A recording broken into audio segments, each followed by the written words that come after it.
জয় গুরু। খামখেয়ালি প্রাণ চ্যানেলে আপনাদের স্বাগত। আজ আমরা পড়ব পথের বিবরণ। লিখছেন স্বামী ভাস্করানন্দ সরস্বতী। জয় গুরু। আমাদের ঠাকুর সদ্গুরু, এ কথা সর্বজন বিদিত। তিনি অর্থাৎ ঠাকুরও বলেন, আমাকে তোমরা সদ্গুরু বলে জেনে রাখো। আমি সাধনা দ্বারা নিজে মুক্ত হয়েছি, তোমাদেরও মুক্তির পথ দেখিয়ে দেব। এই আমার কাজ। সদ্গুরুকে ধরলে এই এক মজা, তিনি তার শিষ্যকে মুক্ত না করে ছাড়বেন না। এ ব্যাপারে গুরু শিষ্যের একটি কাহিনী এখানে তুলে ধরছি। এক গুরুর এক চেলা ছিল।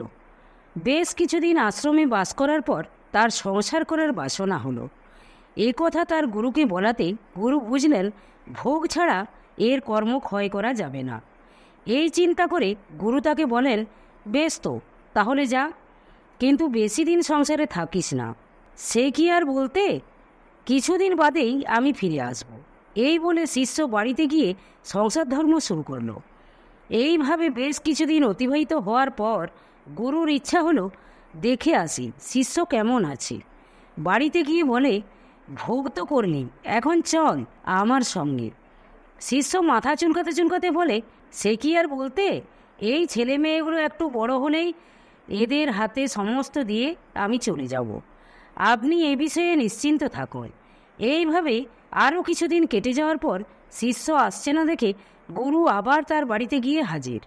বলে, তোর ছেলেমেয়েরা তো বড় হয়েছে, এবার আমার সাথে চল। আপনাকে কি বলবো গুরুদেব, এদের এখনও সেরকম চেতনা জাগেনি। কাজেই আরও কিছুদিন পর এদেরকে সমস্ত ভার অর্পণ করে আমি আপনার ওখানে চলে যাব। আপনাকে আর কষ্ট করে আসতে হবে না। এরপর গুরু তার আশ্রমে ফিরে যান। আরও কিছুদিন কেটে যাওয়ার পর গুরু ভাবছেন, তাই তো, শিষ্য আসবে বলে তো এলো না, কি হলো? এই ভেবে শিষ্যের বাড়িতে গিয়ে দেখল শিষ্য নেই, তার ছেলেমেয়েরা আছে। গুরু জিজ্ঞাসা করেন, তোদের বাবাকে তো দেখছি না, সে কোথায় রে? তারা বলে, বাবা তো কিছুদিন হলো দেহ রেখেছে। এই রে বেটা, আমার ভোগান্তি বাড়িয়ে দিল দেখছি। এই বলে কোথায় আছে ধ্যানস্থ হয়ে দেখলেন ওই বাড়িতেই কুকুর হয়ে জন্মেছে। গুরু তখন কুকুরটির কাছে গিয়ে বলে, মানুষ ছিলি, কুকুর হলি, এরপরে আরও কত কি হবি তার ঠিক নেই, কাজেই চল আমার সঙ্গে। তখন কুকুরটি বলে, এই ছেলে মেয়েদের যা ঘুম, বাড়ি থেকে যদি চোরে সব কিছু চুরি করে নিয়ে যায় এরা বুঝতেই পারবে না, সেই জন্য আমি কুকুর হয়ে রাত্রে পাহারা দিই। গুরু বেগতিক দেখে ছেলেদের ডেকে বলেন, তোদের বাড়ির এই কুকুরটি মারা গেলে আমাকে খবর দিবি কেমন? ছেলেরা হ্যাঁ বলাতে গুরু তার আশ্রমে ফিরে গেলেন। এরপর আরও কিছুদিন কেটে যাওয়ার পর ছেলেরা খবর না দেওয়াতে গুরু আবার ওই বাড়িতে গিয়ে ছেলেদের জিজ্ঞাসা করে, তোদের সেই কুকুরটি কোথায় রে? তাকে তো দেখছি না। তখন ছেলেরা বলে, ওই কুকুরটি তো বেশ কিছুদিন হলো মারা গিয়েছে। গুরুর চিন্তা আরও বেড়ে গেল। কি করা যায় ভেবে ধ্যানে বসে দেখলেন, যেখানে টাকার সিন্দুকটি আছে ওখানে একটি গর্তের মধ্যে বিষধর সাপ হয়ে সিন্দুকটি পাহারা দিচ্ছে। সংসারের আসক্তি কীরকম দেখুন। এই আসক্তি মানুষকে কোথায় নিয়ে যায় তা সাধারণ মানুষের ধারণার বাইরে। যাই হোক, গুরু তখন ছেলেদের ডেকে বলেন, এই তোরা শোন, তোদের যে ঘরে টাকার সিন্দুক রয়েছে ওখানে একটা গর্তের মধ্যে বিষধর সাপ রয়েছে। ওটা থাকলে তোদের যে কোনো সময় বিপদ হতে পারে, কাজেই সাপটাকে গর্ত থেকে বের করে মেরে আমাকে দে, আমি ওটাকে আশ্রমে নিয়ে যাব। ছেলেরা গুরুদেবের কথা মতো ঘরে গিয়ে সিন্দুকের পেছনের দিকে একটি গর্ত কোদাল দিয়ে খুঁড়ে দেখল সত্যি একটি বিষধর সাপ রয়েছে। ছেলেরা গর্ত থেকে সাপটিকে বের করে মারতে থাকে।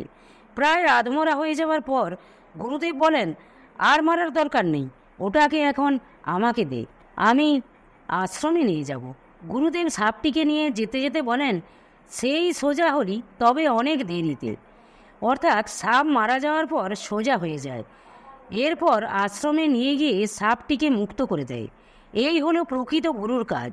একবার প্রকৃত গুরুর কাছে আসতে পারলে শিষ্যের মুক্তি না হওয়া পর্যন্ত গুরুর নিস্তার নেই। এখন বুঝলেন গুরুর কাজ কীরকম?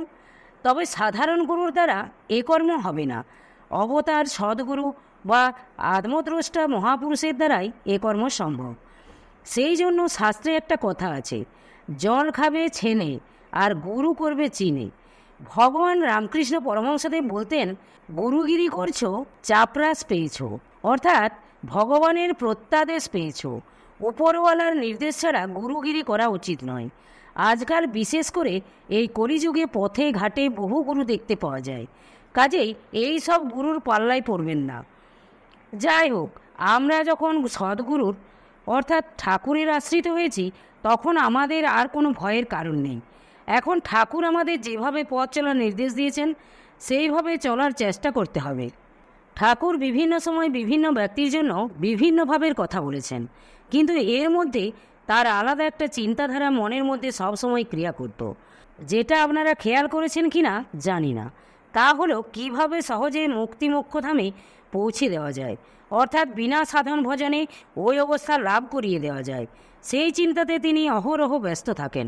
ঠিক এই সময়ে ঠাকুরের এক শিষ্য ঠাকুরকে চিঠি দিয়ে বিরক্ত করেছিল। ঠাকুর সেই চিঠির উত্তরে এক জায়গায় বলছেন, তোমাদের এই জন্মজন্মান্তরে সঞ্চিত কর্মরাশির ভিতর হইতে কি প্রকারে ত্যাগের পবিত্র পথে উন্নীত করিব ভাবিয়া আকুল হই। তদুপরি তোমাদের অত্যাচার, এই চিঠির কথাতে বোঝা যায় তিনি কিভাবে অহরহ শিষ্যভক্তদের চিন্তাতে ব্যস্ত থাকেন। কোথায় আমাদের তার চিন্তা করা উচিত, না তিনি আমাদের তথা পাপী তাপীদের উদ্ধারের জন্য ব্যস্ত থাকছেন। এহেন গুরু পাওয়া বহু জন্মের পুণ্য না থাকলে হয় না। ঠাকুরের গুরুগিরির মধ্যে একটা অভিনব ভাব দেখতে পাওয়া যায়। সেই সম্পর্কে আলোকপাত করার চেষ্টা করব। বেশ কিছুদিন হতে মনের মধ্যে এই চিন্তা হতে থাকে, আবার ভয়ও হয়, শিব করতে বাদর করে বসবো না তো। এই কথা স্বামী বিবেকানন্দ অন্তেবাসীদের কাছে বলেছিলেন। তিনি যখন চিকাগো থেকে ফিরে এসেছিলেন, তখন অন্তেবাসীরা সকলে বলে, তুই ঠাকুরের কথা কিছু বললি না কেন? তার উত্তরে স্বামীজি ওই বাঁদরগোড়ার কথা বলেছিলেন। এই কথাতেই বোঝা যায় গুরুর প্রতি চিন্তাধারা কত বিশাল ও ব্যাপক ছিল। আসলে গুরুকে ভাষা দ্বারা প্রকাশ করা যায় না। তিনি ভাষাতীত, মনাতীত, বাক্যাতীত, অর্থাৎ তার সম্পর্কে কিছু বলতে গেলেই তাকে ছোট করা হয়। তবে আমার মনে হয় একটাই সান্ত্বনা, আমি তো তার সম্পর্কে কিছু বলছি না। আমি শুধু তিনি গুরুগিরি করতে এসে যে পথ আমাদের সম্মুখে তুলে ধরতে চেয়েছেন, সেই সম্পর্কে দু চার কথা বলার চেষ্টা করছি মাত্র। ঠাকুরের নিকটে যে সমস্ত উচ্চ অধিকারী ব্যক্তিরা এসেছিলেন, তাদের জন্য তিনি তাদের অনুকূলে চলার পথ দেখিয়েছেন, কিন্তু আমাদের মতো অধমদের তিনি সহজভাবে বা সহজ পথে চলার জন্য বিভিন্ন জায়গায় বিভিন্নভাবে উপমা সাহায্যে তুলে ধরেছেন। উদাহরণস্বরূপ তিনি নীলাচল থেকে সাথে লীলা অর্থাৎ নারায়ণী দেবীকে নিয়ে মঠে এসেছিলেন। তখন নারায়ণী দেবীর বয়স খুবই অল্প ছিল। একদিন ঠাকুর লীলার হাত ধরে ঘর থেকে বেরিয়ে এসে সমস্ত অন্তেবাসীদের ও শিষ্যভক্তদের লক্ষ্য করে বললেন, তোরা আমাকে এই লীলার মতো ভালোবাসতে পারিস না। এ গুরু বোঝে না, ঠাকুর বোঝে না, শুধু বোঝে আমি ওর বাবা। মাঝে মাঝে আবার বলে, তুমি ওদের ঠাকুর হতে যাও কেন? ঠাকুর আবারও বললেন, অবশ্য বড় হলে ওর এই ভাব থাকবে না। সে যাই হোক, তিনি কিন্তু আমাদেরকে ওই লীলার মতো ভালোবাসার কথা ইঙ্গিত করছেন। শিশুর মধ্যে ছল চাতুরি, কপটতা এসব কিছুই থাকে না, শুধু থাকে সহজভাবে ভালোবাসা। আমাদেরকেও ওইভাবে অর্থাৎ ছল চাতুরি কপটতা দূর করে সহজভাবে ঠাকুরকে ভালোবাসতে হবে। এইভাবে ভালোবাসতে পারলে গুরুর যে গতি, আমাদেরও সেই গতি হবে। তাহলে দেখুন, মানুষ সাধ্য সাধনা করে যে বস্তু পায় না, তা আমরা সাধন ভজন না করেও অনায়াসে সেই বস্তু লাভ করতে পারি, শুধু সহজভাবে ভালোবাসার দ্বারা।